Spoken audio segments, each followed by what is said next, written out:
Hello friends, last video में मैंने आपको नीति आयोग का इंट्रोडक्शन, नीति आयोग का संगठन पढ़ाया था और सहकारी संघवाद के बारे में बताया था, है ना, कि क्या डिफरेंस है नीति आयोग और योजना आयोग में।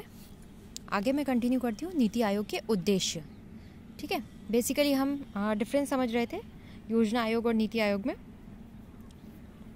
देखिए, नीति आयोग के उद्देश्य की बात करते हैं।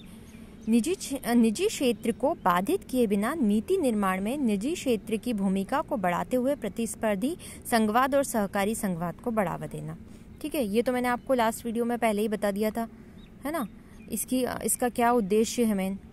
देखिए, क्या होता है कि देश में योजनाओं को अच्छे तरीके से, प्रभावी तरीके से बनाना, देश का हित में, राष्ट्र के हित में, लोगों के हित में और अच्छे से काम करे, यही नीति आयोग का उद्देश्य है ना। यह मानते हुए कि मजबूत राज्य ही एक मजबूत राष्ट्र बनाते हैं, संघीय सहभागिता की भावना को बढ़ाने के लिए राज्यों को निरंतर संरचित समर्थन तंत्र के माध्यम से सहयोग प्रदान करना। ठीक है, सभी सहभागिता होनी चाहिए। इसमें राज्यों की विशेष सहभागिता पर बहुत ज़्यादा जोर दिया गया है। ग्रामीण स्तर पर विश्वसनीय योजनाएं बनाने के लिए तंत्र विकसित करना और सरकार के उच्च स्तरों तक इसे उत्तरोत्तर विकसित करना। राष्ट्रीय सुरक्षा के हितों में आर्थिक रणनीति और नीतियां शामिल की गई हैं। समाज के उन वर्गों पर विशेष ध्यान देना जो आर्थिक प्रगति से पर्याप्त रूप से लाभान्वित नहीं है। देखिए, क्या होता है, आज भी इतनी सारी योजनाएं बन रही हैं, इतना सारा काम हो रहा है हमारे देश में, लेकिन कई हमारे समाज में आज भी ऐसा वर्ग है जो सुबह निकलते हैं कमाने के लिए, रात को अगर उन्हें कमा पाते हैं तो उनका पेट भर पाता है। तो ऐसे वर्ग के लिए ही सरकार को कार्य करना पड़ेगा। इसके लिए नीति आयोग का उद्देश्य बहुत लक्षित है ना। राष्ट्रीय और अंतर्राष्ट्रीय थिंक टैंक जैसे शैक्षिक और नीति अनुसंधान संस्थानों के बीच भागीदारी को प्रोत्साहित करना। देखिए, नीति आयोग योजना आयोग बना पहले तो हमारे यहाँ योजना आयोग भी नहीं था, है ना। प्राथमिक स्तर, द्वितीयक स्तर, तृतीयक स्तर तो था ही नहीं पहले। बहुत ज़्यादा अच्छे से विशेष कार्य नहीं था, उसमें बहुत ज़्यादा विकास अच्छे से नहीं हो रहा था। नीति आयोग का यही उद्देश्य है कि हमारे देश में जो शैक्षिक नीतियां हैं, जो स्वास्थ्य नीतियां हैं, अनुसंधान संस्थान हैं, सभी पर विशेष ध्यान दिया जाए।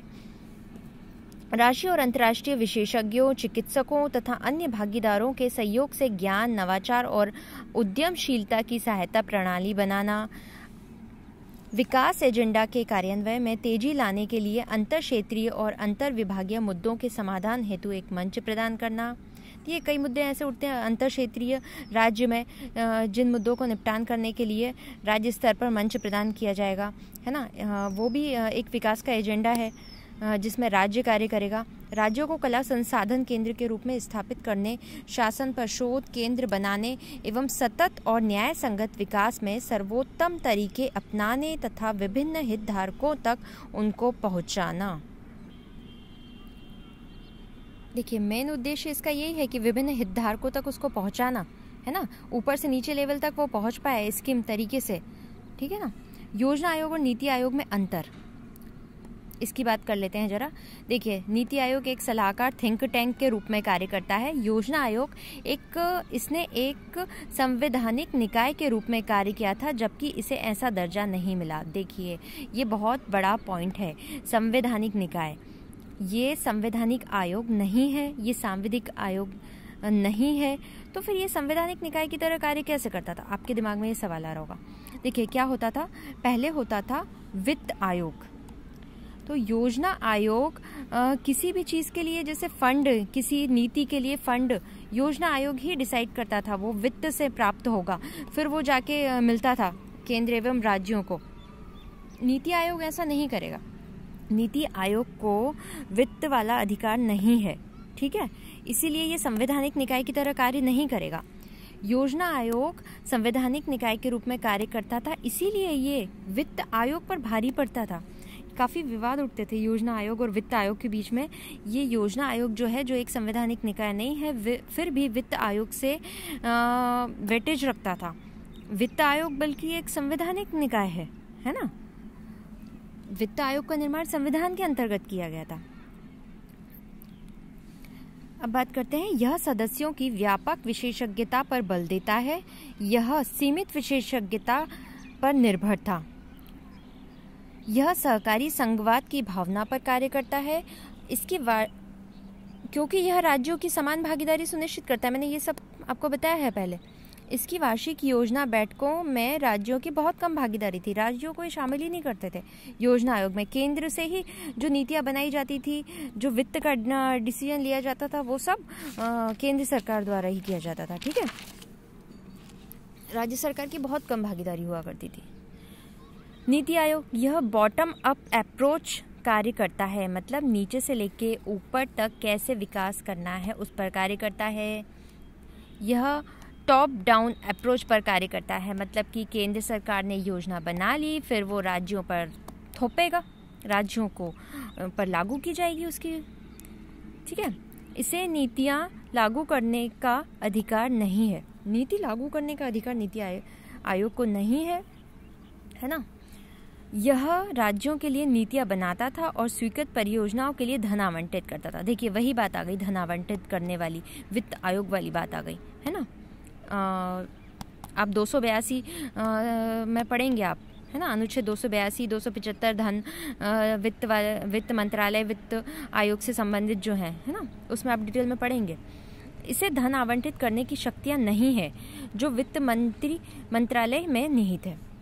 इससे मंत्रालयों और राज्य सरकारों को धन आवंटित करने की शक्तियां प्राप्त थी। वही सारा मैंने जो आपको बताया। आलोचनात्मक मूल्यांकन की बात कर लेते हैं नीति आयोग की। देखिए, आलोचना वही है, आलोचना में विपक्ष का ये कहना था कि योजना आयोग का आपने नाम बदल के नीति आयोग कर दिया, तो क्या उसमें बदलाव आ गया है, ऐसा उनका कहना था। लेकिन बदलाव, काफ़ी चीज़ें चेंज हुई है। उनका ये सबसे बड़ी आलोचना थी कि पुराना सामान और नई पैकिंग, है ना, मतलब आपने नाम नीति आयोग रख दिया है तो वही योजना आयोग। और मेन इसमें मुद्दा उठा था बाजारू अर्थव्यवस्था को बढ़ावा देने के लिए ये इसकी आलोचना की गई थी। पूंजीवाद को बढ़ावा देने के लिए इसकी आलोचना की गई थी। अब इसकी बात कर लेते हैं थोड़ी क्षमता और संभावनाएं की। देखिए, योजना पर विकेंद्रीकरण होगा, इसमें डिसेंट्रलाइजेशन, परंपरागत नौकरशाही के स्थान पर विशेषज्ञता ली जाएगी, ब्यूरोक्रेसी को खत्म करने की कोशिश की जाएगी। समय के साथ परिवर्तन के एक एजेंट के रूप में उभर सकता है और सार्वजनिक सेवाओं की बेहतर डिलीवरी करने का तथा उसमें सुधार के एजेंडे में योगदान दे सकता है। 4 पॉइंट है इसमें। देश में कुशल, पारदर्शी, नवीन और जवाबदेह शासन प्रणाली का प्रतिनिधि करने की क्षमता है। आयोग को अधिक विश्वसनीय बनाने के लिए इसके बजटीय प्रावधानों में स्वतंत्रता होनी चाहिए, है ना। चुनौतियों की बात कर लेते हैं। आयोग की व्यापक भूमिका एवं कार्यों को देखते हुए अधिक स्वायत्तता प्रदान करने के लिए इसे वित्त आयोग की तरह संवैधानिक निकाय बनाना चाहिए। नीति आयोग की संरचना को देखते हुए यह आशंका जताई जाती है कि इस पर नौकरशाही के हावी होने का खतरा है। नीति आयोग के साथ विभिन्न मंत्रालयों के संघर्ष का खतरा है, क्योंकि अनेक मुद्दों पर ओवरलैपिंग की संभावना बनी रहेगी। देखिए, चुनौतियां तो हर चीज़, कोई भी नई चीज़ बनेगी तो चुनौतियां तो उसमें रहेगी। इसमें भी वही चुनौती रहेगी कि हो सकता है नौकरशाही, ब्यूरोक्रेसी इस पर हावी हो सकती है ना। ये सारी चीज़ें हैं। नीति आयोग आज अपना सेकंड वीडियो में कंप्लीट हो गया। ये पार्ट 2 था, तो फर्स्ट पार्ट के लिए मैं आपको डिस्क्रिप्शन बॉक्स में लिंक दे दूँगी, आप उसको ज़रूर देखिएगा। बहुत अच्छा वीडियो बनाया है, ठीक है। And like and subscribe my channel, like the video. अगर आप देखते हैं, आपको पसंद आता है वीडियो, तो so please like the video. Thank you.